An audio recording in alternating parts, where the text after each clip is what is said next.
পেছনে আমাদের বিশ্বাস, পরিবারেরও বিশ্বাস, এবং আমিও ব্যক্তিগতভাবে মনে করি যে লার্জার কনস্পিরেসি আছে।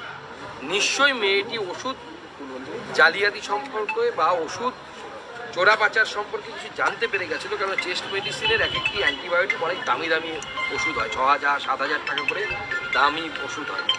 নিশ্চয়ই এমন কিছু জানতে পেরে গেছিলো যেই জন্য তার মুখটা বন্ধ করা অত্যন্ত প্রয়োজন ছিল।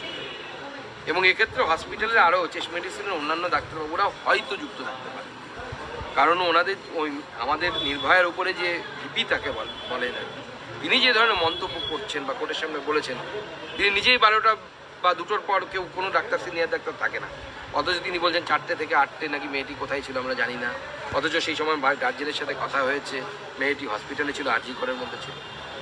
বিরাট একটা চক্র চলছে পুরো বিষয়টিকে ধামাচাপা দেওয়ার। আর এখানকার বিধায়ক তো ধামাচাপা এক্সপার্ট হয়ে গেছে।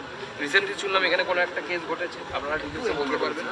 হ্যাঁ, অমরাবতী মারপিট, হ্যাঁ, অমরাবতী ওখানে, সেটাকেও ধামাচাপা দেওয়ার জন্য এই ঘোষবাবুকে কাজে লাগানো